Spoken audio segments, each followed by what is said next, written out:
Aqui está ele, no pedacinho que a galera gosta, Arthur Moraes, canal A Voz Celeste. Nesse final de setembro, quem tem a sequência mais difícil? Flamengo, Cruzeiro ou Palmeiras? Sinisterra e Arroio vão começar jogando contra o Bragantino. E as últimas notícias do Cruzeiro nessa quinta-feira, você acompanha a partir de agora comigo, Henrique Nezer, sob o comando de Bravo Bet, a bet de quem é bravo de verdade. E Supermercados BH, maior com você, além de todos os nossos parceiros no Rodapé Dinâmico. Mês de setembro encerrando. Faltam 3 jogos aí para Cruzeiro, Flamengo e Palmeiras. Quem tem a sequência mais difícil? Ou seja, quem vai pegar ali, né, uma certa moleza nos próximos jogos até encerrar o mês de setembro, e quem vai ter uma sequência mais difícil? Vamos acompanhar. O Cruzeiro vai pegar em casa o Bragantino. Depois viaja e pega Vasco e Flamengo fora de casa. Já o Palmeiras vai pegar o Fortaleza dentro de casa, depois viaja e pega o Bahia fora de casa.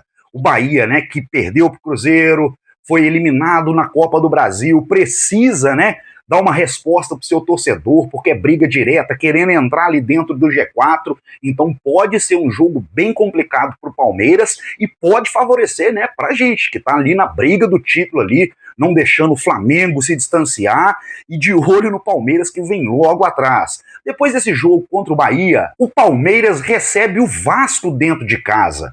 E isso vai muito de encontro, né? Esse jogo vai ser muito de encontro, ou seja, vai receber o Vasco dentro de casa. Só que o Vasco já vai ter jogado contra o Cruzeiro e jogado contra o Flamengo. Porque o Flamengo tem o clássico contra o Vasco dentro de casa. E clássico a gente sabe como é indefinido. Por mais que o Flamengo tenha um elenco infinitamente melhor do que muitos times no Campeonato Brasileiro, o Vasco é rival direto. Então a gente sabe que o fator clássico pode decidir jogo.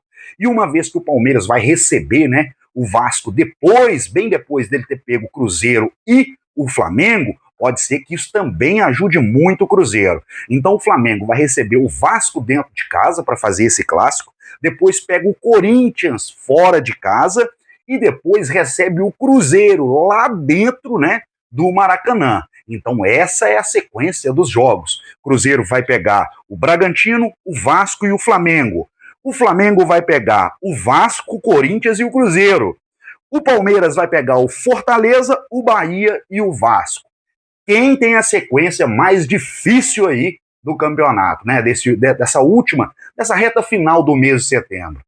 Minha opinião, na minha opinião, sério mesmo, quem tem a sequência mais difícil é o Vasco, porque vai receber o Cruzeiro, correto? Vai pegar aí o Flamengo, que é clássico, e depois viaja para São Paulo para pegar o Palmeiras. Então, sem sombra de dúvidas, a sequência mais difícil aí é a do Vasco. Você acha que sim, acha que não? Acha que o Vasco tá reagindo ali sob o comando do Fernando Diniz, tá fazendo um bom trabalho? Escreve aqui embaixo. Cruzeiro, Flamengo ou Palmeiras? Quem tem a sequência mais difícil? Só que independente, né, de quem tem sequência difícil ou fácil, o Cruzeiro é um dos poucos times que ganhou de todos os adversários, né, de confronto direto. Então agora o Cruzeiro faz um segundo turno, tem que ganhar desses adversários de confronto direto, igual ganhou do Bahia. Aposto muito que esse jogo contra o Flamengo lá, o Cruzeiro ganhou do Flamengo aqui dentro. O Cruzeiro tem tudo hoje, segundo melhor mandante do campeonato. O Cruzeiro tem tudo para fazer um baita de um jogo lá no Maracanã. Quem sabe sair com a vitória, que seja de 1-0, ou se empatar lá, meu amigo. Pra gente é goleada, que tá nessa briga direta com o Flamengo ali, que vai vir de uma sequência também nada fácil. Então eu acredito muito que o Cruzeiro possa empatar dentro do Maracanã, voltar pelo menos com um pontinho dentro de casa.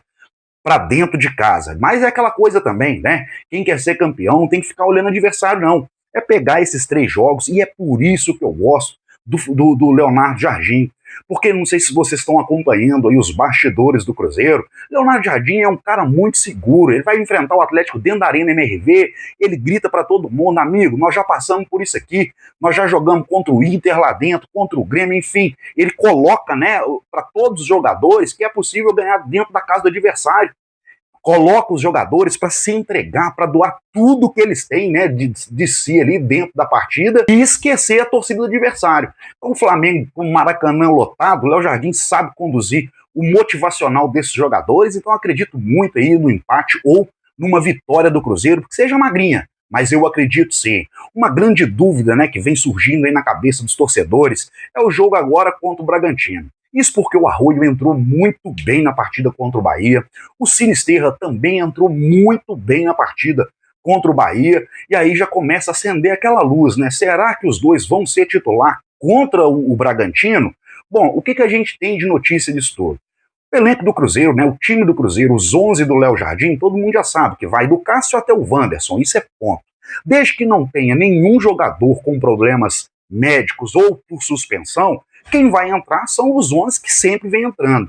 E isso é bom, por quê? Porque o Arroio acabou de chegar no Cruzeiro, Sinisterra também acabou de chegar no Cruzeiro, e esse time titular do Léo Jardim vem dando conta do recado.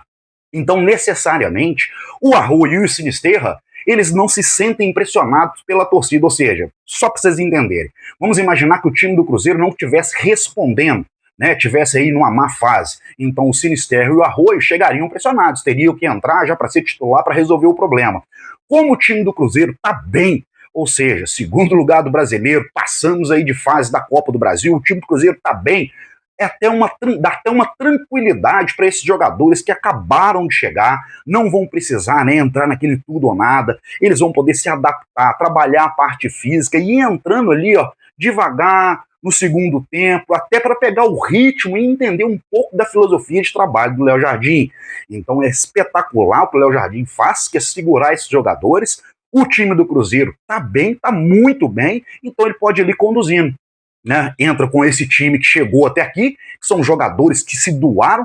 Léo Jardim, todo mundo já sabe, já cansei de falar. Léo Jardim pegou um bando de jogador, um elenco que estava desanimado. O próprio Caio Jorge disse em entrevista coletiva na TNT Esportes que a moral do jogador estava baixa, estava todo mundo meio cabisbaixo, mas o Léo Jardim chegou, soube trabalhar o psicológico, soube trabalhar a parte física de cada jogador. O Caio Jorge é um exemplo claro disso, né? Olha que o Caio Jorge está voando, e na época do Fernando Diniz ali era até reserva. Então eu creio, acredito sim que o Léo Jardim vai colocando esses jogadores ali aos poucos, né? Durante aí o segundo tempo, para eles ir pegando ritmo, pegando condicionamento físico e se adaptar também ao Brasil, né? Nós estamos falando que um estava na Turquia e o outro na Inglaterra. São cultura diferente, alimentação diferente, fuso horário diferente, é tudo diferente. É óbvio que eles entraram e entraram muito bem.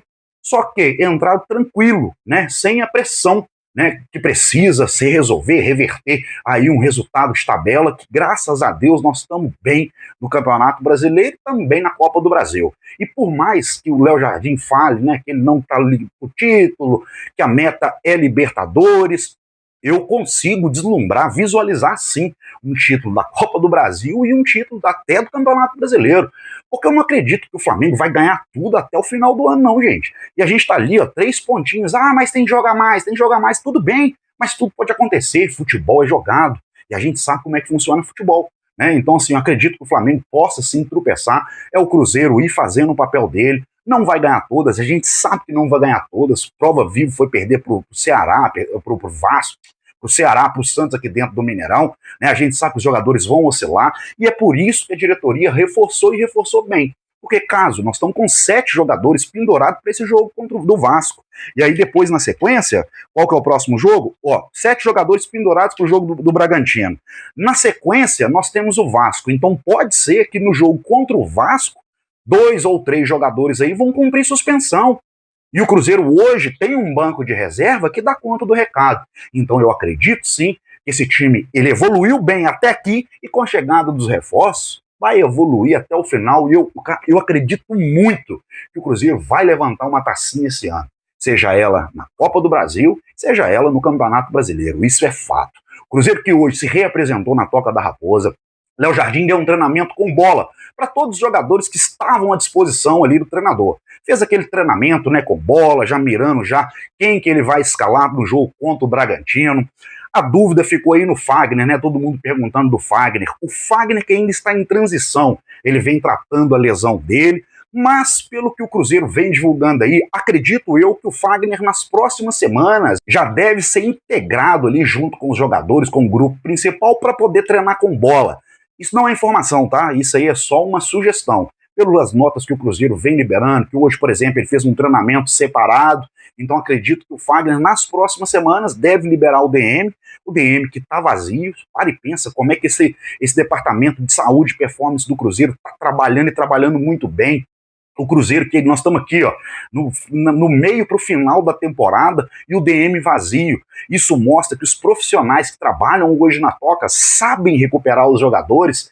Era, né, tipo assim, meio de temporada para o final aí, sempre tem um jogador que está numa lesão, tal outra, mas aí quando você vê um jogador entrando, o Léo Jardim tirou tal jogador para colocar outro, é porque tem todo esse controle, né, esse controle de desgaste dos jogadores, para ver se realmente o jogador pode sofrer uma lesão. Recentemente a gente ficou preocupado com o Caio Jorge, mas eu acredito tanto no nosso departamento de saúde e performance, que o Caio Jorge voltou, jogou, eu fiquei, nossa, será que vai estourar? Não, jogou bem, jogou contra o Bahia, tá treinando hoje, fenomenal, vai jogar contra o Bragantino sábado, e aí o que resta pra gente agora é torcer, né, acreditar nesse time, confiar no Léo Jardim que trouxe a gente até aqui, e se ele for colocando os jogadores, né, pausadamente aí, depois do segundo tempo, tira um, coloca outro para já 15 minutos, 20 minutos, a gente tem que ter calma e paciência. É óbvio que todo mundo viu o Arroio jogando e o menino é liso mesmo, mas a gente tem que ter paciência com toda essa questão de adaptação dos jogadores. E o fato deles não estarem entrando num time que está pressionado na tabela, dá total tranquilidade para o Léo Jardim ir testando eles no segundo tempo, e eles vão ganhando ritmo, vão ganhando condicionamento físico, e quem ganha com isso? Saminazes, não é verdade? E se você chegou até aqui, segue o canal para você ficar por dentro de tudo que rola com a Raposa.